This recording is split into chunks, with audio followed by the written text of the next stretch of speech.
வணக்கம். இன்றைக்கி நம்ம கார்ப்பரேட் அக்கௌண்டிங் 2 அப்படின்ற சப்ஜெக்டில் கேட்டிருக்கக்கூடிய ஒரு கேள்விக்கான விடையை நம்ம பார்க்கலாம். இந்த கேள்வி வந்து ஏப்ரல் 2013 யூனிவர்சிட்டி ஆஃப் மெட்ராஸில் கேட்டிருக்கக்கூடிய ஒரு கேள்வி. மதராஸ் பல்கலைக்கழகத்தில் ஏப்ரல் மாதம் 2013 கார்ப்பரேட் அக்கௌண்டிங் 2 அப்படின்ற சப்ஜெக்டில் கேட்டிருக்கக்கூடிய கேள்வி. And the subject code is BYA4A. பாடக்குறியீடு BYA4A and the subject is corporate accounting 2. நிறுமங்கள் கணக்கு 2 அண்ட் பார்ட் சி கொஸ்டின். இது வந்து ஒரு 10 mark question and this question is from amalgamation absorption and external reconstruction. இந்த கொஸ்டின் வந்து amalgamation absorption and external reconstruction அப்படின்ற சாப்டர்லேருந்து கேட்டிருக்கிறாங்க. அதாவது ஒருங்கிணைத்தல், ஏற்றல் மற்றும் வெளிப்புற மறுகட்டமைப்பு அப்படின்ற பாடத்தின் கீழ் கேட்கப்பட்ட ஒரு கேள்வி. And the question number is 23, வினா எண் 23. And the following are the balance sheet of H Limited and S Limited as on 31/3/2011. So H Limitedனு சொல்லிட்டு ஒரு நிறுவனம் இருக்குது, S Limited அப்படின்னு சொல்லிட்டு ஒரு நிறுவனம் இருக்குது. இந்த ரெண்டு நிறுவனங்களுக்கான பேலன்ஸ் ஷீட் விவரங்கள், இருப்புநிலை குறிப்புக்கான விவரங்கள் என்னைக்கு தேதின்னு பார்த்தீங்கன்னா 31/3/2011. இந்த லயபிலிட்டி சைட் பொறுப்புகள் பக்கத்தில் share capital shares of rupees 10 each. பங்கு முதல் ஒரு பங்கிற்கான விலை 10 ரூபாய். 2 லட்சம் வந்து H லிமிட்டெடுக்கு, 4 லட்சம் S லிமிட்டெடுக்கு. அடுத்தது ஜெனரல் ரிசர்வ் பொது ஒதுக்கீடு 80,000 H லிமிட்டெடுக்கு, 1,20,000 S லிமிட்டெடுக்கு. ப்ராஃபிட் அண்ட் லாஸ் அக்கௌண்ட் லாபம் மற்றும் நஷ்ட கணக்கு 20,000 H லிமிட்டெடுக்கு, S லிமிட்டெடுக்கு எந்த தொகையும் கிடையாது. கிரெடிட்டர்ஸ் கடனீந்தோர்கள் 60,000 H லிமிட்டெடுக்கு, 1 லட்சம் S லிமிட்டெடுக்கு. அடுத்த டோட்டல் லயபிலிட்டிஸ் ஏர் மொத்த பொறுப்புகளின் கூட்டுத்தொகை 3,60,000 H லிமிட்டெடுக்கு, 6,20,000 S லிமிட்டெடுக்கு. அண்டு இந்திய அசெட் சைடு சொத்துக்கள் பக்கத்தில் ஃபிக்ஸட் அசெட்ஸ் நிலை சொத்துக்கள் 2,40,000 H லிமிட்டெடுக்கு, 5 லட்சம் S லிமிட்டெடுக்கு. டெட்டார்ஸ் கடனாளிகள் 40,000 H லிமிட்டெடுக்கு, அதுக்கு 20,000 S லிமிட்டெடுக்கு. அதுக்கடுத்தது ஸ்டாக் சரக்கிருப்பு 60,000 H லிமிட்டெடுக்கு, 80,000 S லிமிட்டெடுக்கு.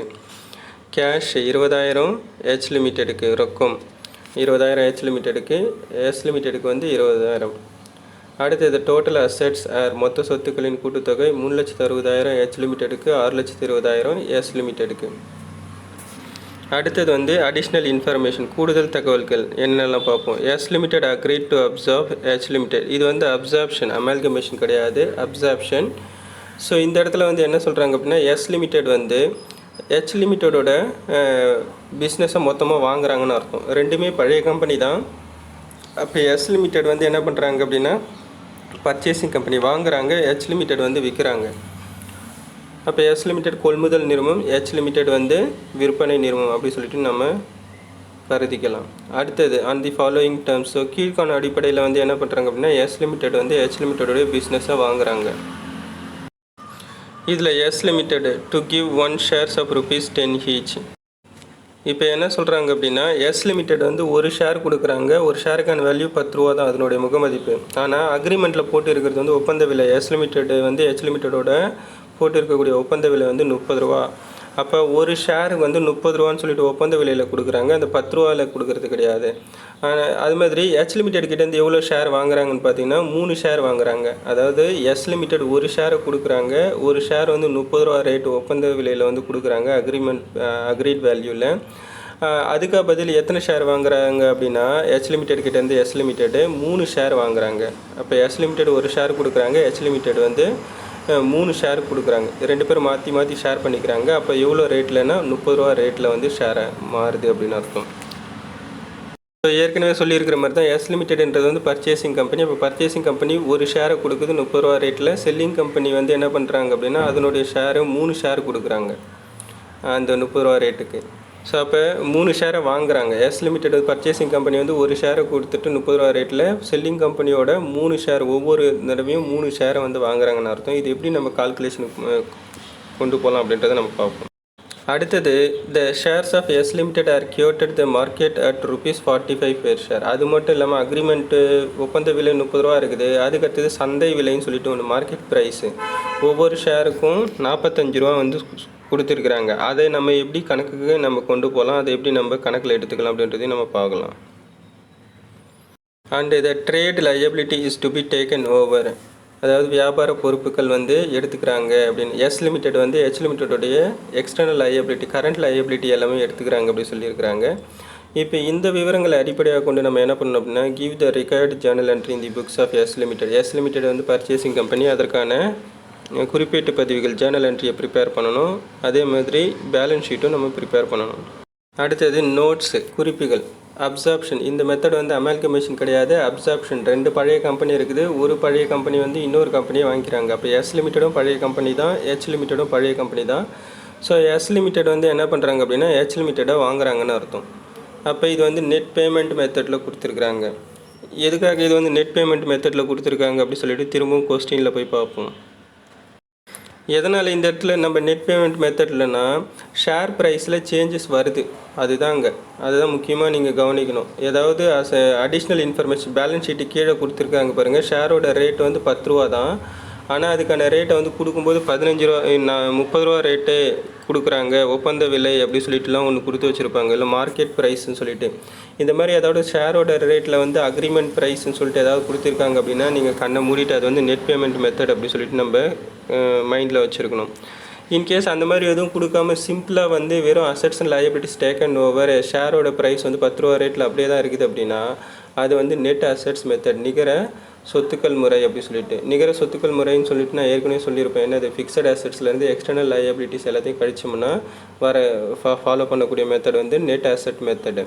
நெட் பேமெண்ட் மெத்தட் வந்து என்னது, அக்ரிமெண்ட் ப்ரைஸு, ஷேர்ஸ் வேல்யூ இருக்குது பார்த்தீங்களா, ஷேரோட ப்ரைஸில் வந்து ஒரு ஷேரை கொடுத்துட்டு இன்னொரு ஷேர் இந்த மாதிரி பண்டமாற்று முறையில் வாங்குற மாதிரி ஏதாவது வாங்கிட்டு இருக்கிறாங்க அப்படின்னா அதெல்லாம் நெட் பேமெண்ட் மெத்தடுக்கு வந்துடும் அப்படின்னு அர்த்தம். அப்போ பர்ச்சேசிங் கம்பெனி வந்து ஒரு ஷேர் இல்லை 2 ஷேர் கொடுக்கும், அதுக்கு பதில் செல்லிங் கம்பெனிக்கிட்ட இருந்து 3 ஷேர் 4 ஷேர் வாங்குவாங்க. அதுக்கான ரேட் வந்து 10 ரூபாய்க்கு பதிலாக 15 ரூபா 20 ரூபா அந்தமாதிரி ஃபிக்ஸ் பண்ணுறாங்க. இந்த மாதிரி எக்ஸ்சேஞ்ச் மாற்றிக்கிறாங்க அப்படின்னா அது வந்து நெட் பேமெண்ட் மெத்தட் அப்படின்ற கான்செப்டில் நீங்கள் மைண்டில் ஃபிக்ஸ் பண்ணிக்கணும். ஸோ ஏற்கனவே சொன்ன மாதிரி தான் இது வந்து அமால்கமேஷன் கிடையாது, அப்சார்ப்ஷன், ஏற்றல் அப்படின்ற தலைப்பு கீழே இருந்து கேட்டிருக்காங்க. அதுக்கடுத்தது S limited ஈஸிய purchasing company. S லிமிடெட்ன்றது வந்து ஒரு கொள்முதல் நிறுவனம் அல்லது டிரான்ஸ்ஃபரி கம்பெனி, பெரும் நிறுவனம். H limited ஈஸிய selling company. H limited அப்படின்றது வந்து ஒரு விற்பனை நிறுவனம் அல்லது வெண்டார் கம்பெனி. வெண்டார் கம்பெனினாலும் தமிழில் விற்பனை நிறுவனம் தான் அர்த்தம். அடுத்தது டிரான்ஸ்ஃபரர் கம்பெனி, தரும் நிறுவனம். அதுக்கடுத்தது for the shares portion we have to take only the agreed value per share. இதில் என்னென்னா நம்ம எக்ஸ்சேஞ்ச் பண்ணிக்கிறாங்கன்னு சொல்லும் பார்த்தீங்களா, பர்ச்சேசிங் கம்பெனி செல்லிங் கம்பெனி வந்து பர்ச்சேசிங் கம்பெனி ஒரு ஷேரை கொடுத்துட்டு செல்லிங் கம்பெனியோட 3 ஷேரை வாங்குறாங்க. இதில் வந்து ஒரு அக்ரிமெண்ட் போட்டுப்பாங்க 2 பேரும், ஒப்பந்தம் சொல்லிட்டு. அதில் ஒரு ரேட் ஃபிக்ஸ் பண்ணுவாங்க. அது வந்து ஃபேஸ் வேல்யூ, ஒரு ஷேர் 10 ரூபான்னா அதுக்கு மேலே தான் இருக்கும். அப்போ அந்த மாதிரி நம்ம எடுத்துக்கிறாங்க அப்படின்னா அது வந்து என்ன அப்படின்னா ஷேராக எடுத்துக்கிறது. அந்த மாதிரி எடுத்துக்கிறதுக்கு பேர் வந்து என்ன அப்படின்னா share. And for the cash portion or fractional value we have to take the market value. இப்போ என்னது, ஷேர் வந்து முழுசாக இருக்குது, முழுசாக மாற்றிக்கிறாங்க அப்படின்னா பிரச்சனையே கிடையாது, ஒரு ஷேர் இதுன்னு சொல்லிட்டு. அதுக்கப்புறமேட்டு என்னென்னா பர்ச்சேஸ் கன்சிடரேஷன் நம்ம கண்டுபிடிப்போம் பாருங்கள், கணக்கு நம்ம போடும்போது தெரியும். அப்போ கண்டுபிடிக்கும்போது ஏதோ பாயிண்டில் வருது, 0.667 அந்த மாதிரி ஏதாவது 733 அந்த மாதிரி ஏதாவது வருது அப்படின்னா அந்த பாயிண்ட்டுக்கு அப்புறமேட்டு வர வேல்யூ வந்து என்னது ஃப்ராக்ஷனல் வேல்யூன்னு சொல்லுவாங்க. ஸோ அந்த ஃப்ராக்ஷனல் வேல்யூக்களும் நம்ம என்ன பண்ணணும் அப்படின்னா பர்ச்சேசிங் கம்பெனி செட்டில் பண்ணணும். அப்படி செட்டில் பண்ணும்போது என்ன பண்ணுவாங்க அப்படின்னா கேஷாக கொடுப்பாங்க. அப்போ கேஷாக கொடுக்கும்போது என்ன பண்ணுவாங்க அப்படின்னா நம்ம இந்த ஒப்பந்த விலை இருக்குது பார்த்திங்களா, அக்ரிமெண்ட்டு ரேட்டு, அதை வந்து எடுக்கக்கூடாது. அதுக்காக பதில் சந்தை விலை எடுக்கணும், மார்க்கெட் ரேட்டை வந்து நம்ம கணக்கில் எடுத்துக்கணும். அதுதான் இங்கே குறிப்பிட்டிருக்கேன். அடுத்தது வந்து calculation of purchase consideration under net payment method, absorption, fractional value. இதுக்கு வந்து நீங்கள் ஃபார்முலா அப்ளை பண்ணாலும் ஓகே தான், அப்ளை பண்ணலனாலும் ஓகே தான். ஸோ இப்போ நெட் பேமெண்ட் மெத்தட் அப்சார்ப்ஷன் அப்படின்ற சாப்டருக்கு கீழே வந்து என்ன பண்ணுறாங்க அப்படின்னா பர்ச்சேஸ் கன்சிடரேஷன், கொள்முதல் ஈடு கண்டுபிடிக்கணும். எந்த மெத்தட்னு பார்த்தீங்கன்னா நெட் பேமெண்ட் மெத்தட், ஏற்கனவே சொல்லியிருக்கிறேன். ஸோ ஒப்பந்த விலை இந்த மாதிரிலாம் ஃபிக்ஸ் பண்ணியிருக்கிறாங்க, ஷேரை மாற்றிக்கிறாங்க அப்படின்னாலே அது நெட் பேமெண்ட் மெத்தடுன்னு. இப்போ என்ன அப்படின்னா there is a formula. So இந்த ஃபார்முலா நம்ம அப்ளை பண்ணி நம்ம என்ன பண்ணலாம் அப்படின்னா number of shares of H limited. H limited வந்து என்னது, செல்லிங் கம்பெனி. எஸ் லிமிடெட் வந்து பர்ச்சேசிங் கம்பெனி. அப்போ ஹெச் லிமிடெடோடைய நம்பர் ஆஃப் ஷேர்ஸ் வந்து எவ்வளோ அப்படின்றத நம்ம பார்க்குறோம். அப்போ amount of shares of H limited, total value of shares வந்து எவ்வளோ அப்படின்னா 2 லட்சம். இதுக்கு H லிமிட்டெடுக்கான மொத்த பங்குத்தொகை வந்து 2 லட்சம். அதற்கான ஒரு பங்கிற்கான விலை வந்து 10 ரூபா. ஆனால் நம்மக்கிட்ட என்ன பண்ணல அப்படின்னா பேலன்ஸ் ஷீட்டில் கொடுக்கல. பேலன்ஸ் ஷீட்டில் லயபிலிட்டி சைடில் நம்பர் ஆஃப் ஷேர்ஸ் பங்குகளோட எண்ணிக்கை கொடுக்கல. அப்போ நம்ம எப்படி கால்குலேஷன் பண்ணலாம், எப்படி கொடுக்கலன்றது திரும்ப நம்ம போயிட்டு சம்மில் போய் பார்ப்போம், கொஸ்டினில் பார்ப்போம். இங்கே பாருங்கள், வெறும் பங்கு தொகை மட்டும்தான் H லிமிட்டெட் கொடுத்துருக்காங்க. அதேமாதிரி ஒரு பங்கோட ரேட் வந்து 10 ரூபான்னு மட்டும்தான் கொடுத்துருக்காங்க. இதுக்கு பங்குகளோட எண்ணிக்கை வந்து நம்பர் ஆஃப் ஷேர்ஸ் கொடுக்கல. அப்போ அமௌண்ட் ஆஃப் ஷேர்ஸ் இருக்குது, ப்ரைஸ் ஆஃப் த ஷேர்ஸ் இருக்குது, but there is no any number of shares. So அதனால தான் நம்ம என்ன பண்ணுறோம், 2 லட்சம் பை வகுத்தல் 10 நமக்கு வந்து என்னது ப்ரைஸ் பெர் ஷேர், எவ்வளோ நம்பர் ஆஃப் ஷேர்ஸ் வந்து 20,000 நமக்கு கிடைக்கும். இது வந்து என்னது H லிமிட்டடுடைய நம்பர் ஆஃப் ஷேர்ஸு, பங்குகளுடைய எண்ணிக்கை. அடுத்தது வந்து எஸ் லிமிட்டெட் என்ன சொல்லியிருக்கிறேன், பர்ச்சேசிங் கம்பெனி. பர்ச்சேசிங் கம்பெனி என்ன பண்ணுறாங்க அப்படின்னா ஒரு ஷேர் கொடுக்குறாங்க, 10 ரூபா ரேட்டில் கொடுக்குறதா சொல்லியிருக்கிறாங்க. ஆனால் 10 ரூபா ரேட் அது அந்த பங்குக்கான உண்மையான விலை வந்து 10 ரூபா முகமதிப்பு. ஆனால் ஒரு ஷேரை கொடுத்துட்டு எஸ் லிமிட்டெட் வந்து H லிமிட்டடோட 3 ஷேரை வாங்கிக்கிறாங்க. எவ்வளோ ரேட்டில் at an agreed value of ₹30 per share. அப்போ எஸ் லிமிட்டெட் வந்து ஒரு ஷேரை கொடுக்குறாங்க, H லிமிட்டெடுக்கிட்ட வந்து 3 ஷேரை வாங்குறாங்க. அப்போ ஒரு ஷேரை கொடுக்குறாரு பார்த்தியா எஸ் லிமிட்டெடு அந்த பர்ச்சேசிங் கம்பெனி. அப்போ ஒரு ஷேருக்கு வந்து 30 ரூபா ரேட் வந்து ஃபிக்ஸ் பண்ணுறாங்க 2 பேரும் மாற்றிக்கிறதுக்கு. அப்போ இந்த எக்ஸ்சேஞ்ச் ஒரு ஷேரை கொடுத்துட்டு 3 ஷேரை மாற்றிக்கிறதுக்கு வந்து 30 ரூபா வந்து ஃபிக்ஸ் பண்ணுறாங்க. இப்போ இது எப்படி அப்ளை ஆகுது அப்படின்றத நம்ம பார்ப்போம். அடுத்தது இங்கே தான் கொஞ்சம் நீங்கள் கவனமாக யோசிக்கணும். Number of shares of H limited divided by agreed number of shares of received by the S limited from H limited. H லிமிட்டடோட மொத்த ஷேர் வந்து என்னது செல்லிங் கம்பெனி, இது 20,000 ஷேரு. அதில் அக்ரிமெண்ட் போட்டு இருக்கிறது வந்து கொடுக்குறதா H லிமிட்டெட் செல்லிங் கம்பெனி வந்து பர்ச்சேசிங் கம்பெனி எஸ் லிமிட்டெடுக்கு கொடுக்கறதுக்கு அக்ரிமெண்ட் போட்டு இருக்குது. எவ்வளோ ஷேர் கொடுக்குறதா சொல்லியிருக்கிறாங்கன்னா 3 ஷேரு. அப்போ 3ஆல் டிவைட் பண்ணிக்கணும். அடுத்தது பர்ச்சேசிங் கம்பெனி எஸ் லிமிட்டெட் வந்து செல்லிங் கம்பெனி H லிமிட்டெடுக்கு வந்து கொடுக்குறதா சொல்லியிருக்கிற ஷேர் வந்து 1. அப்போ செல்லிங் கம்பெனி கொடுக்குற ஷேரை வந்து என்ன பண்ணிக்கிறீங்க அப்படின்னா டினாமினேட்டர் அடிமானத்தில் போட்டுக்கிறீங்க. பர்ச்சேசிங் கம்பெனி வந்து கொடுக்குறதா சொல்லியிருக்கிற ஷேரை வந்து மல்டிப்ளை பண்ணிக்கிறீங்க. ஒன்று நீங்கள் அந்த கான்செப்டில் யோசித்தாலும் ஓகே தான், இல்லை வெறும் பர்ச்சேசிங் கம்பெனியோட கான்செப்டில் நீங்கள் யோசித்தாலும் ஒன்று தான். ஸோ இப்போ இன்கேஸ் பர்ச்சேசிங் கம்பெனியோட கான்செப்டில் நீங்கள் யோசிக்கிறீங்க எஸ் லிமிட்டோட கான்செப்டில் அப்படின்னா ஃபஸ்ட்டு நீங்கள் என்ன பண்ணிக்கிறீங்க, நியூமரேட்டரில் H லிமிட்டோட நம்பர் ஆஃப் ஷேர்ஸ், செல்லிங் கம்பெனியோட நம்பர் ஆஃப் ஷேர்ஸ் 20,000. அப்போ பர்ச்சேசிங் கம்பெனி வந்து கொடுக்குறதா சொல்லியிருக்கிறது வந்து ஒரு ஷேர் கொடுக்குறதா சொல்லியிருக்கிறாங்க, அதை வந்து நம்ம பெருக்கிக்கணும். அதேமாதிரி பர்ச்சேசிங் கம்பெனி வந்து செல்லிங் கம்பெனிக்கிட்டேருந்து வாங்குறதா சொல்லியிருக்கிற ஷேர் வந்து 3, அதை வந்து டினாமினேட்டர், அதை வந்து வகுத்துக்கணும். இப்படி நம்ம பண்ணுறோம் அப்படின்னா நமக்கு வரக்கூடிய அமௌண்ட் வந்து பார்த்திங்கன்னா ₹6,666.67. இது வந்து என்ன அப்படின்னா agreed value of per share, அதாவது ஒரு ஷேருக்கான ரேட்டு தான் இது. வந்து நம்பர் ஆஃப் ஷேர்ஸ் எல்லாம் கிடையாது. ருப்பீஸ் ₹6,666.67. இந்த மாற்றிக்கிறாங்க பார்த்தீங்களா, அதுக்கு வந்து ஒரு ஷேருக்கு ₹6,666.67. இப்போ இதில் தான் நம்ம கரெக்டாக எடுத்துக்கணும். ₹6,667 முழு எண்ணாக நம்ம எடுத்துக்கணும். இந்த 0.67 இருக்குது பார்த்தீங்களா, அதை ஃப்ராக்ஷனலாக நம்ம எடுத்துக்கணும், அதை வந்து பகுதியாக நம்ம எடுத்துக்கிறோம்.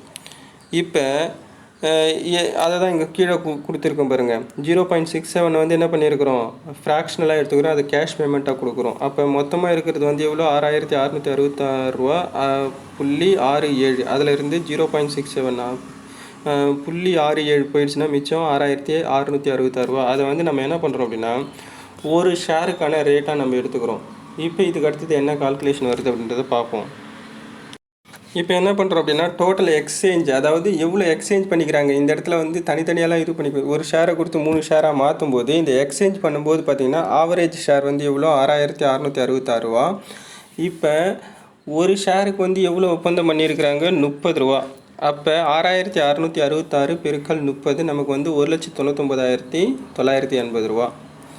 இதில் இதுக்கு பேர் என்ன அப்படின்னா பர்ச்சேஸ் கன்சிடரேஷன் ஷேர்ஸ் போர்ஷன். பங்கு, அதாவது ஷேராக கொடுத்துருக்குறாங்க, பணமாக கொடுக்கல. இந்த இடத்துல வந்து அது ஒப்பந்த விலையில் கொடுத்துருக்கக்கூடிய ₹30 ஃபிக்ஸ் பண்ணியிருக்கிறத கொடுத்துருக்குறாங்கன்னு அர்த்தம்.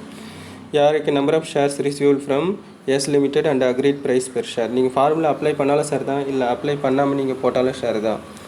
அடுத்தது ஆட் ஃப்ராக்ஷனல் வேல்யூ, ஏற்கனவே சொல்லியிருக்கிறேன் ₹6,666.67. அப்போ 0.67 வந்து என்ன அப்படின்னா ஃப்ராக்ஷனலாக அது பணமாக கொடுக்குறாங்க.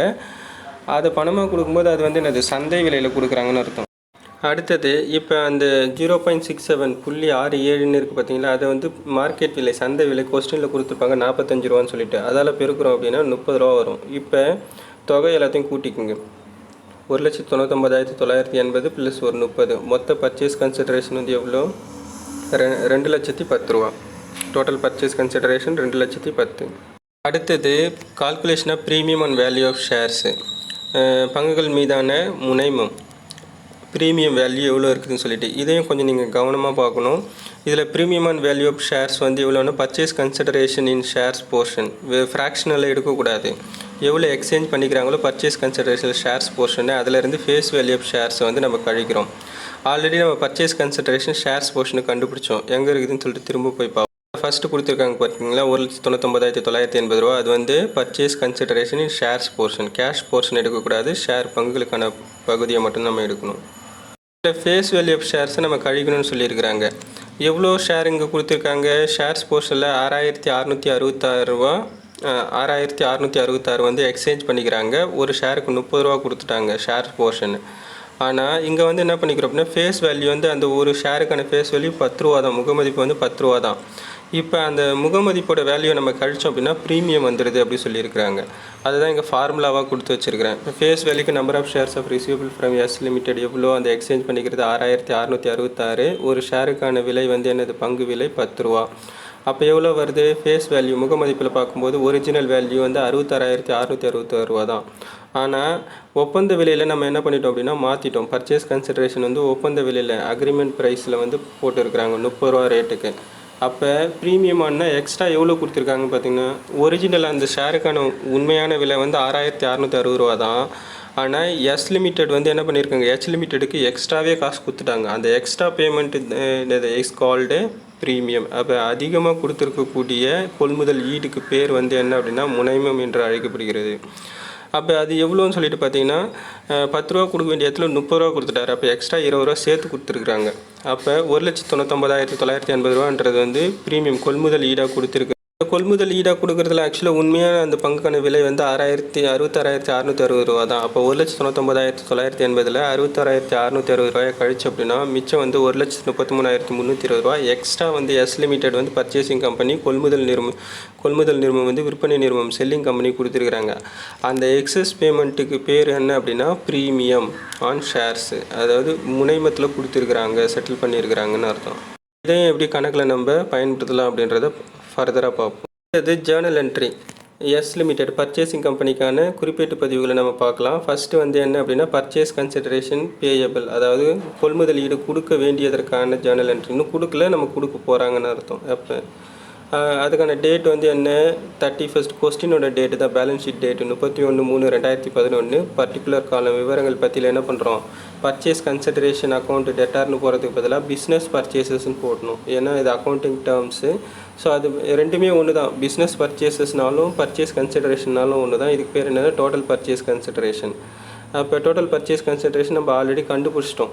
டோட்டல் பர்ச்சேஸ் கன்சிடரேஷன் வந்து ஏற்கனவே நம்ம கண்டுபிடிச்சிருப்போம். திரும்பவும் ஒரு தடவை அதை பார்க்கலாம். ஸோ எவ்வளோ, 2,10,000. அந்த டோட்டல் பர்ச்சேஸ் கன்சிடரேஷன் எடுத்துகிட்டு வந்து நம்ம எங்கே என்ன பண்ணியிருக்கிறோம் அப்படின்னா டெபிட் சைடில் கொடுத்துருக்குறோம். அதுக்கடுத்தது லிக்விடேட்டர்ஸ் ஆஃப் ஹெச் லிமிடெட். அப்போ செல்லிங் கம்பெனி தான் லிக்விடேட்டர், கலைக்கு போகிற கம்பெனி. அதோடைய இது வந்து கிரெடிட் வரவு பக்கம் வைக்கணும் 2,10,000. அப்போ being purchase consideration or purchase price payable as per the agreement. ஒப்பந்தத்தின்படி கொள்முதல் ஈடு கொடுக்கப்பட வேண்டியது. அடுத்தது ஜேர்னல் என்ட்ரி 2 குறிப்பீட்டு பதிவு 2. இது என்ன அப்படின்னா நம்ம வழக்கமாக ஏற்கனவே நம்ம போட்ட சம்பளம் போட்ட மாதிரியே தான். அதாவது taken over assets and taken over by the S limited. Purchasing company வந்து செல்லிங் கம்பெனியோட சொத்து மற்றும் பொறுப்புகளை எடுக்கும்போது அதுக்கான குறிப்பீட்டு பதிவு கொடுக்கணும். அப்போ சொத்துக்களுக்கான விவரங்கள் எல்லாத்தையும் பற்று பக்கத்தில் குறிப்பிட்டணும். பொறுப்புகளுக்கான லயபிலிட்டிஸோட இன்ஃபர்மேஷன் எல்லாமே கிரெடிட் சைடில் வந்துடணும். அசட்ஸோட இன்ஃபர்மேஷன் எல்லாம் டெபிட் சைடில் வரணும். ஆனால் கிரெடிட் சைடில் லயபிலிட்டிஸில் வந்து என்ன வரக்கூடாது அப்படின்னா அந்த கம்பெனிக்கான ஷேர் கேபிட்டல் மட்டும் வரக்கூடாது, பங்கு முதல் மட்டும் வராமல் அதுக்கு பதில் பர்ச்சேஸ் கன்சிடரேஷன் கொள்முதல் ஈட்டோட வேலை மட்டும் வரும். மற்ற விவரங்கள் எல்லாமே யூஸ்வலாக நம்மளோட கொஸ்டினில் இருக்கிறது அப்படியே இந்த இடத்துல வந்து நம்ம என்ன பண்ணுவோம் அப்படின்னா குறிப்பிடணும். அடுத்தது நம்ம என்ன பார்க்க போகிறோம் அப்படின்னா அசட்ஸ் அண்ட் லயபிலிட்டிஸ் ரெண்டுத்தையும் வந்து கம்பெனி பர்ச்சேசிங் கம்பெனி வந்து செல்லிங் கம்பெனியோட சொத்துக்கள் மற்றும் பொறுப்புகளை எடுக்கிறத நம்ம சொல்லியிருக்கிறாங்க. அதில் ஃபிக்ஸட் அசட்ஸ் யாரோட டீட்டெயில்ஸ் கொடுக்கணும் அப்படின்னா செல்லிங் கம்பெனி விற்பனை நிறுவனத்தோட தகவல்கள் மட்டும்தான் கொடுக்கணும் இங்கே. அப்போ fixed assets of H limited வந்து 2,40,000 அது அசட் சைட்டில் சொத்துக்கள் பக்கத்தில் பேலன்ஸ் ஷீட்டில் இருக்கும் ஹெச் லிமிடெட் காலத்தில். டெட்டார்ஸு அது ஒரு 40,000 ஹெச் லிமிடெடுக்கு, ஸ்டாக் ஹெச் லிமிடெடுக்கு 60,000, கேஷ் வந்து ஒரு 20,000 ஹெச் லிமிடெடுக்கு. அதுக்கடுத்தது கிரெடிட் சைடில் என்ன எடுக்கணும் அப்படின்னா ஜஸ்ட் கிரெடிட்டார்ஸ் கடனீந்தவர்கள் அதை மட்டும் தான் நம்ம எடுக்கணும். அடுத்தது இன்கேஸ் ஏதாவது பேங்க் லோனு டிபெஞ்சர்ஸ் இந்த மாதிரி இருக்குது அப்படின்னா கடன் பத்திரம் அதெல்லாம் வந்து கிரெடிட் சைடில் குறிப்பிடணும் இருந்ததுன்னா. மற்ற விவரங்கள்லாம் எதுவும் எடுக்கக்கூடாது. எதெல்லாம் எடுக்கக்கூடாதுன்னு பார்த்தீங்கன்னா ஷேர் கேபிட்டல், ஜெனரல் ரிசர்வ், அதுக்கடுத்தது ப்ராஃபிட் அண்ட் லாஸ் அக்கௌண்ட்டு. ஏன் இந்த இடத்துல எடுக்கக்கூடாதுன்னா நம்ம ஏதாவது ப்ராஃபிட் அண்ட் லாஸ் அக்கௌண்ட்டில் பெண்டிங் இருந்தால் மட்டும்தான் நம்ம எடுக்கணும். அப்படி இல்லை அப்படின்னா யூஸ்வலாக வந்து என்ன பண்ணக்கூடாது அப்படின்னா இந்த விவரங்கள்லாம் நம்ம எடுக்கக்கூடாது. ஏன்னா நம்ம பர்ச்சேஸ் கன்சிடரேஷன் பண்ணும்போது அது எல்லாத்தையும் என்ன பண்ணிட்டாங்க அப்படின்னா வாங்கிட்டாங்கன்னு அர்த்தம். அப்போ அதை பற்றின விவரங்கள் தெளிவாக கொடுத்துருந்தா மட்டும்தான் நம்ம எடுக்கணும். அப்போ வழக்கமாக நம்ம கிரெடிட் சைடில் வைக்கும்போது எதெல்லாம் வைக்கணும் வரவு பக்கத்தில் அப்படின்னு பார்த்தீங்கன்னா சன்ட்ரி கிரெடிட்டார்ஸு, டிபெஞ்சர்ஸு, பேங்க் லோனு, அதுக்கு அடுத்தது வேறு ஏதாவது கரண்ட் லையபிலிட்டிஸ் வந்து பில்ஸ் பேயபிள் இந்த மாதிரி இருக்குது, அவுட்ஸ்டாண்டிங் எக்ஸ்பென்சஸ் இருக்குது அப்படின்னா அது எல்லாத்தையும் கிரெடிட் சைடில் வைக்கணும். அதை தவிர்த்து வேறு என்னெல்லாம் நம்ம கிரெடிட் சைடில் மென்ஷன் பண்ணலான்னு பார்த்தீங்கன்னா ஃபைனலாக கடைசியாக வந்து பிஸ்னஸ் பர்ச்சேசஸ், அதாவது total purchase consideration first journal என்ட்ரியில் நம்ம கொடுத்துருப்போம். அதை எடுத்துகிட்டு வந்து இங்கே கிரெடிட் சைடில் குறிப்பிடணும், வரவு பக்கத்தில் பதிவிடணும். அதுக்கடுத்தது வரக்கூடிய வித்தியாசம் எந்த பக்கம் வருது பாருங்கள். கிரெடிட் சைடில் ஒரு 99,990 வரும். அதுக்கு பேர் என்ன அப்படின்னா கேபிட்டல் ரிசர்வ், முதல் ஒதுக்கீடுன்னு சொல்லிட்டு. அது பேலன்ஸ் ஷீட்டில் புதுசாக கண்டுபிடிக்கக்கூடிய ஒரு பேலன்ஸ் ஷீட்டில் எடுத்துகிட்டு போய்ட்டு நம்ம என்ன பண்ணுறோம் அப்படின்னா லயபிலிட்டி சைட் பொறுப்புகளில் வந்து அந்த தலைப்புக்கு கீழே நம்ம குறிப்பிடணும். அடுத்தது ப்ராக்கெட்டில் வந்து எஸ் லிமிடெட் வந்து ஹெச் லிமிட்டோடைய பர்ச்சேசிங் கம்பெனி செல்லிங் கம்பெனியோட அசட்ஸ் அண்ட் லயபிலிட்டிஸ் ரெண்டுத்தையும் எடுத்துக்கினாங்க அப்படின்னு அர்த்தம். அதுக்கடுத்து வரக்கூடிய வித்தியாசம் வந்து நம்ம கேபிட்டல் ரிசர்வாக நம்ம கண்டுபிடிச்சிருக்கிறோம் அப்படின்றத இங்கே ப்ராக்கெட்டுக்குள்ளே கட்டத்துக்குள்ளே குறிப்பிடணும். அடுத்தது என்ன அப்படின்னா பர்ச்சேஸ் கன்சிடரேஷன் பெய்டு, அந்த கொள்முதலீடை வந்து கொடுக்குறோம். யாருக்கு? எஸ் லிமிடெட் ஹெச் லிமிடெடுக்கு கொடுக்குறாங்க. அது எந்தெந்த ஃபார்மில் இருக்குதுன்னு பாருங்கள். ஷேராக ஒரு ஃபார்மில் இருக்குது, பங்குகளோட வடிவத்தில் இருக்குது. அதுக்கடுத்தது ஃப்ராக்ஷனலாக கொடுக்குறது வந்து கேஷாக கொடுக்குறோம். அடுத்தது ப்ரீமியமாக கொடுக்குறோம். ஃபேஸ் வேல்யூவாக இருக்கிறது ஒன்று, ப்ரீமியமாக என்ன பண்ணியிருக்கிறோம் அப்படின்னா கொடுத்தது. இதெல்லாம் நம்ம தனித்தனியாக கொடுத்துருக்குறோம். இதெல்லாம் வந்து தனித்தனியாக காமிக்கணும். ஃபஸ்ட்டு லிக்விடேட்டர்ஸ் ஆஃப் ஹெச் லிமிடெட் மொத்தமாக உங்களுக்கு டோட்டல் பர்ச்சேஸ் கன்சிடரேஷன் வேல்யூ எவ்வளோ? 2,10,000. இதில் கேஷாக ஃப்ராக்ஷனல் பேமெண்ட் இதெல்லாம் நம்ம ஏற்கனவே கண்டுபிடிச்சி வச்சுருப்போம் அந்த பர்ச்சேஸ் கன்சிடரேஷனில். அது 30 ரூபா கொடுக்க வேண்டியது, அதை வர வச்சுக்கிறோம். அதுக்கடுத்தது ஃபேஸ் வேல்யூ ஆக்சுவலாக வந்து எவ்வளோ நம்பர் ஆஃப் எக்ஸ்சேஞ்சு 6,666 ரூபா. அதில் ஒரு ஷேருக்கான உண்மையான முகமதிப்பு வந்து 10 ரூபா. இதே நம்ம ஏற்கனவே அந்த ப்ரீமியம் கண்டுபிடிக்கும் போது நம்ம பார்த்துருப்போம். அந்த பெருக்கும்போது நம்மளுக்கு 66,660 ரூபா வந்திருக்கும். அதை வர வச்சிடறோம். இப்போ செக்யூரிட்டிஸ் ப்ரீமியம் தனியாக கண்டுபிடிச்சே நம்ம வச்சுருப்போம். எவ்வளோ மொத்தம் ஷேரோட போர்ஷன் வந்து 1,99,990 சம்திங் வந்திருக்கும். அதில் நம்ம 66,660 கழிக்கும்போது ஃப்ராக்ஷனல் இல்லாமல் 1,33,320 ரூபா வந்து ப்ரீமியமாக இருக்கும். அதுக்கு செக்யூரிட்டிஸ் ப்ரீமியம் அப்படின்னு சொல்லிட்டு ஒரு நேமை கொடுத்துட்டு கிரெடிட் சைடில் மென்ஷன் பண்ணிக்கணும். அவ்வளோதான். அதாவது செட்டில் பண்ணிட்டாங்கன்னு அர்த்தம். 30 ரூபா பணமாக கொடுத்துருக்குறாங்க. ஃபேஸ் வேல்யூ ஒரிஜினல் அந்த ஷேருக்கான வேல்யூ வந்து 66,660 ரூபா. அதாவது என்ன பண்ணியிருக்கிறோம், ஒப்பந்த விலையில் கொடுத்தோம், 30 ரூபா கொடுத்துருப்போம். அப்போ 10 ரூபா வந்து ஒரிஜினல் வேல்யூ, எக்ஸ்ட்ரா 20 ரூபா கொடுத்தது வந்து ப்ரீமியம். அவ்வளோதான். அப்போ உங்களுக்கு அந்தளவுக்கு இன்னும் கொஞ்சம் கிளியராக தரணும் அப்படின்னா 6,660 பெருக்கல் எக்ஸ்ட்ரா கொடுத்தது எவ்வளோ? 30 ரூபா. 10 ரூபாய்க்கு 10 ரூபா இருக்கக்கூடிய ஒரு ஷேரோட வேல்யூக்கு 30 ரூபா கொடுத்துருக்கோம் அப்படின்னா இப்போ 30 ரூபாயில் 10 ரூபா போயிடுச்சு அப்படின்னா 20 ரூபா. அப்போ 6,660 ரூபா பெருக்கல் 20 நமக்கு வந்து அது 1,33,320 ரூபா வந்து ப்ரீமியம் அப்படின்னு சொல்லிட்டு உங்களுக்கு அந்தளவுக்கு தெரிஞ்சாலும் நீங்கள் போடலாம். அப்படின்னா சிம்பிளாக ஏற்கனவே நம்ம போட்டு வச்சுருக்கிற மெத்தடை ஃபாலோ பண்ணாலும் ஒன்று தான், கரெக்டு தான். இப்போ என்ன பண்ணிட்டோம் அப்படின்னா பர்ச்சேஸ் கன்சிடரேஷன் பெய்டு, அதாவது அமௌண்ட்டை கொடுத்து முடிச்சிட்டாங்கன்னு அர்த்தம். அடுத்தது notes to account, balance sheet கண்டுபிடிக்கிறதுக்கான இது. இதில் நோட் நம்பர் 1 வந்து ஷேர் கேபிட்டல், பங்கு முதல். இதில் இஷ்யூட் அண்ட் பெய்டு ஆஃப் கேபிட்டலில் ஹெச் லிமிடெட் பர்ச்சேசிங் கம்பெனியோட ஷேர் கேபிட்டல் பாருங்கள் 4 லட்சம். எங்கே? பேலன்ஸ் ஷீட்லேயே கொடுத்து வச்சுருப்பாங்க. பேலன்ஸ் ஷீட்டில் லயபிலிட்டி சைடில் ஹெச் லிமிடெட் அப்படின்ற காலத்தில் அந்த பத்தியில் கொடுத்து வச்சுருப்பாங்க. மொத்தம் 4 லட்ச ரூபா. வெறும் அமௌண்ட்டு ப்ரைஸ் மட்டும்தான் கொடுத்து வச்சுருப்பாங்க. நம்ம நம்பர் ஆஃப் ஷேர்ஸ் வந்து கண்டுபிடிக்கணும் அப்படின்னா என்ன பண்ணுறோம், அமௌண்ட்லேருந்து ப்ரைஸை நம்ம வகுக்கிறோம் அப்படின்னா 4 லட்சம் பை 10 நமக்கு வந்து 40,000ன்றது number of shares of H லிமிட்டடோடைய பங்குகளுடைய எண்ணிக்கை. ஸோ நம்ம அதை குறிப்பிடணுன்ற அவசியம் கிடையாது. ஜஸ்ட் அந்த 4 லட்சத்தை எடுத்துகிட்டு வந்து ருபீஸ் காலத்தில் போட்டால் மட்டும் கூட கரெக்டு தான். அடுத்தது equity shares of S limited. இதில் நம்ம எதை எடுக்கிறோம் அப்படின்னா ஒரிஜினல் வேல்யூ நம்ம 66,660 ரூபா ப்ரீமியம் இல்லாமல் இருக்கிறத மட்டும்தான் தனியாக இங்கே குறிப்பிடணும். அதுதான் வந்து ஃபேஸ் வேல்யூ ஆஃப் ஷேர்ஸ் தான் ஈக்விட்டி ஷேர், ப்ரீமியம் இல்லாதது. அப்போ ஒப்பந்தம் எக்ஸ்சேஞ்ச் பண்ணிக்கிறது எவ்வளோ ஷேரு 6,660 ரூபா. ஒரு ஷேருக்கு 3 ஷேரை மாற்றும் போது நம்ம அங்கேயே கண்டுபிடிச்சிருப்போம். அப்போ ஒரு ஷேரோட உண்மையான விலை வந்து ஃபேஸ் வேல்யூ முக மதிப்பு 10 ரூபா. அப்போ எவ்வளோ இருக்குன்னு பார்த்தீங்கன்னா 66,660 ரூபா. இதில் ப்ரீமியத்தை நம்ம சேர்க்கக்கூடாதுன்னு அர்த்தம். நம்ம ப்ரீமியத்தை வந்து தனியாக காமிப்போம், அவ்வளோதான் இந்த இடத்துல. இப்போ இந்த நோட் நம்பர் 1க்கான டோட்டல் வந்து 4,666 ரூபா 60 பைசா. அதாவது ப்ரீமியத்தை வந்து லாபமாக நம்ம என்ன பண்ணுவோம் அப்படின்னா நோட் நம்பர் 2ல் தனியாக பிரித்து காமிச்சிப்போம். இதுக்கடுத்து நோட் நம்பர் 2 வந்து ரிசர்வ் அண்டு சர்ப்ளஸ், ஒதுக்கீடு மற்றும் உபரி. இதில் கேபிட்டல் ரிசர்வ் நம்ம 2வது journal entry assets and liabilities taken ஓவர்னு ஒன்று கண்டுபிடிச்சோம் பார்த்தீங்களா. அதில் வந்து கேபிட்டல் ரிசர்வ்னு ஒன்று கண்டுபிடிச்சிருப்போம். பேலன்ஸ் கிரெடிட் சைடில் ஒரு 99,990 ரூபா. அதை எடுத்துன்னு வந்து நீங்கள் குறிப்பிடணும். அதுக்கடுத்து general reserve of S limited. Balance ஷீட்டில் ஜெனரல் ரிசர்வ் இருக்கும். ஜெனரல் ரிசர்வில் எஸ் லிமிட்டடோட காலத்தில் வந்து ஒரு 1,20,000 ரூபா இருக்கும். எங்கே கொடுத்துருக்காங்க பார்ப்போம். ஆக்சுவலாக இங்கே டைப்பிங் எரராக இருக்குது. நம்ம கொஸ்டின் படி பார்க்கும்போது பார்த்தீங்கன்னா equity shares of H limited வரக்கூடாது, எஸ் லிமிடெட். ஏன்னா அதுதான் பர்ச்சேசிங் கம்பெனி, அதோட ஷேர் தான் 4 லட்சம். Equity shares of S limited வரக்கூடாது இந்த இடத்துல. ஹெச் லிமிடெட் செல்லிங் கம்பெனி, அதோட ஷேர் தான் வந்து 66,630 ரூபா. அந்த கம்பெனியோட நேம் மட்டும் மாறி இருக்குது, அவ்வளோதான். ஸோ அதை பேஸ் பண்ணி நீங்கள் பேலன்ஸ் ஷீட்டில் இருக்கிறது அப்படியே எடுத்துன்னு நீங்கள் குறிப்பிட்டாலே போதும் உங்களுக்கு. கொஸ்டினில் பாருங்கள், எஸ் லிமிட்டெடுக்கு 4 லட்ச ரூபா கொடுத்துருக்காங்க. ஒரு ஷேரோட விலை வந்து 10 ரூபா. அப்போ நம்ம என்ன பண்ணிட்டோம் அப்படின்னா அந்த 4 லட்ச ரூபாயை நம்ம எடுத்துகிட்டு வந்து இங்கே குறிப்பிட்டு இருக்கிறோம் அந்த இடத்துல. அடுத்தது வந்து பார்த்திங்கன்னா இந்த 66,666 ரூபா எங்கே வந்தது அப்படின்னா இங்கே கொடுத்துருக்காங்க பாருங்கள். நம்ம ப்ரீமியம் கண்டுபிடிக்கிற இடத்துல ஃபேஸ் வேல்யூ இந்த 66,666 ரூபா தான். ஸோ அதை தான் இங்கே குறிப்பிட்டு இருக்கிறோம். அப்போ டோட்டல் வந்து டோட்டல் நம்பர் நோட் நம்பர் 1 வந்து 4,66,660 ரூபா. நோட் நம்பர் 2ல் வந்து கேபிட்டல் ரிசர்வ் நம்ம ஏற்கனவே கண்டுபிடிச்சது, அதை எடுத்துகிட்டு வந்து இங்கே இது பண்ணிட்டோம். General reserve of S limited தான். ஏன்னா இது பர்ச்சேசிங் கம்பெனி, எஸ் லிமிட்டெட் தான் பர்ச்சேசிங் கம்பெனி, அதனால் அதோடைய வேல்யூ தான் நம்ம எடுக்கணும். அப்போ அது 1,20,000. அடுத்தது செக்யூரிட்டிஸ் ப்ரீமியம் தனியாக கண்டுபிடிச்சி வச்சுருப்போம் ஏற்கனவே 1,33,320 ரூபா. அதை எடுத்துகிட்டு வந்து இங்கே குறிப்பிட்டுரும். கண்டுபிடிச்சிருக்கும் பாருங்கள், கடைசியாக 1,33,320 ரூபா அந்த ரெட்டில் இருக்கக்கூடிய அந்த அதுதான் ப்ரீமியம் வேல்யூ. அதை தான் நம்ம எடுத்துகிட்டு வந்து என்ன பண்ணியிருக்கோம் நோட் நம்பர் 2ல் குறிப்பிட்டிருக்கோம். அதுதான் இதுக்கான டோட்டல் வந்து 3,53,310 ரூபா. அடுத்தது ட்ரேட் பேயபிள் நோட் நம்பர் 3 வந்து வியாபார செலுத்துகைகள். இதில் வந்து கிரெடிட்டார்ஸ் சன்ட்ரி கிரெடிட்டார்ஸ் லயபிலிட்டி சைடில் பொறுப்புகள் பக்கத்தில் இருக்கும். அதில் ஹெச் லிமிட்டெடுக்கு வந்து ஒரு 60,000 ரூபா கொடுத்துருக்காங்க, எஸ் லிமிட்டெடுக்கு வந்து ஒரு 1 லட்ச ரூபா கொடுத்துருப்பாங்க. ரெண்டுத்தையும் கூட்டி நம்ம என்ன பண்ணிக்கிறோம் 1,60,000 ரூபா வரும். அது நோட் நம்பர் 3க்கான கூட்டுத்தொகை.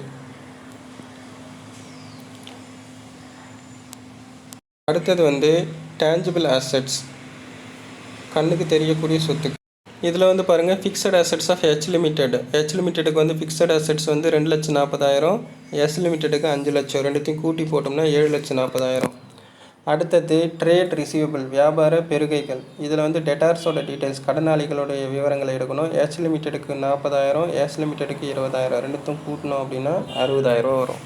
இது நோட் நம்பர் 5க்கான கூட்டுத்தொகை. அடுத்தது ஸ்டாக்கு. இது வந்து நோட் நம்பர் 6க்கான தலைப்பு.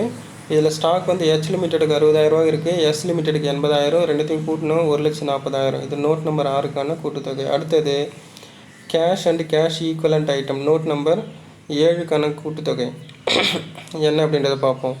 கேஷ் பேலன்ஸ் வந்து ஹெச் லிமிட்டெடுக்கு வந்து எவ்வளோ இருக்குது அப்படின்னா 20,000, ஹெச் லிமிட்டெடுக்கு ஒரு 20,000. ரெண்டுத்தையும் கூட்டினாலும் 40,000. இதில் வந்து நம்ம என்ன பண்ணியிருப்போம்னா கேஷ் போர்ஷன் நம்ம பர்ச்சேஸ் கன்சிடரேஷனில் கேஷாக கொடுத்துருப்போம் பார்த்தீங்களா. ஒரு 0.67க்கு 45 ரூபா வந்து கொடுத்துருப்போம் மார்க்கெட் ப்ரைஸ். அந்த 30 ரூபாயை என்ன பண்ணுறோம் கழிச்சிக்கிறோம். அப்போ 0.67 பெருக்கல் 4.30 ரூபா வந்து கிடைக்கும். அப்போ அந்த 40,000த்தில் 30 ரூபா போயிடுச்சு அப்படின்னா 39,970 ரூபா வரும். அதான் இப்போ நம்ம பேலன்ஸ் ஷீட் பார்க்கலாம். Balance sheet of S limited purchasing company. இது வந்து அப்சர்ப்ஷன் மெத்தடு. என்னைக்கு தேதிக்கான பேலன்ஸ் ஷீட்னு பார்த்தீங்கன்னா 31/3/2011. ஃபஸ்ட்டு நம்ம விவரங்கள் பர்டிகுலர் காலத்தில் ஈக்விட்டி அண்ட் லயபிலிட்டிஸ் நேர்மை மற்றும் பொறுப்புகள் அப்படின்னு சொல்லிட்டு குறிப்பிடணும். அது கீழே வந்து ஷேர் ஹோல்டர்ஸ் ஃபண்ட்ஸு பங்குதாரர்களின் நிதிகள் அப்படின்னு சொல்லிட்டு ஒரு தலைப்பை கொடுக்கணும். அதுக்கு கீழே நோட் நம்பர் 1க்கான ஹெட்டிங் ஷேர் கேபிட்டலை குறிப்பிட்டுட்டு நோட் நம்பர் 1க்கான டோட்டல் வந்து 4,66,660 ரூபா. அடுத்தது நோட் நம்பர் 2க்கான தலைப்பு வந்து ரிசர்வ் அண்ட் சர்ப்ளஸ். அந்த விவரங்கள் பற்றியில் பர்டிகுலர்ஸ் காலத்தில் மென்ஷன் பண்ணிவிட்டு நோட் நம்பர் 2க்கான கூட்டுத்தொகை வந்து 3,53,310 ரூபா. அடுத்தது கரண்ட் லயபிலிட்டிஸ் அப்படின்னு சொல்லிட்டு ஒரு தலைப்பு கொடுக்கணும். நிகர பொறுப்புகள். அதுக்கு கீழே வந்து ட்ரேட் பேயபிள். இது வந்து நோட் நம்பர் 3க்கான தலைப்பு.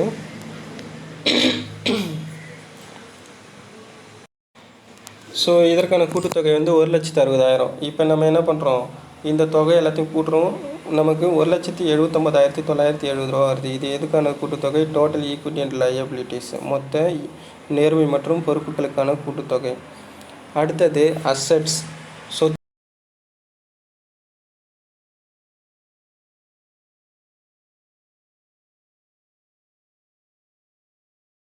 அசட்ஸ் சொத்துக்கள் அப்படின்னு சொல்லிட்டு ஒரு தலைப்பு கொடுத்துட்டு அது கீழே வந்து நான் கரண்ட் அசட்ஸ் நடப்பு சொத்துக்கள் அல்லாதவை, அதாவது நிலை சொத்துக்கள் ஃபிக்ஸட் அசட்ஸ். இதில் நோட் நம்பர் 4 டேஞ்சிபிள் அசட்ஸ் கண்ணுக்கு தெரியக்கூடிய சொத்துக்கள். ஸோ அதற்கான கூட்டுத்தொகை 7,40,000. அடுத்தது கரண்ட் அசட்ஸ் அப்படின்னு சொல்லிட்டு ஒரு தலைப்பு கொடுக்கணும், நடப்பு சொத்துக்கள் அப்படின்னு சொல்லிட்டு. அது கீழே வந்து நோட் நம்பர் 5க்கான தலைப்பு வந்து ட்ரேட் ரிசீவபிள், அதை குறிப்பிட்டுட்டு அதற்கான தொகை 60,000. அடுத்தது நோட் நம்பர் 6க்கான தலைப்பு ஸ்டாக் சரக்கு இருப்பு, அதற்கான கூட்டுத்தொகை 1,40,000. அடுத்தது நோட் நம்பர் 7க்கான தலைப்பு வந்து cash and cash equivalent item, ரொக்கம் மற்றும் ரொக்கம் சார்ந்த விவரங்கள். அதற்கான தொகை வந்து 39,970 ரூபா. இப்போ டோட்டல் அசட்ஸோட விவரங்கள் மட்டும்தான் நம்ம எடுத்துக்கணும்.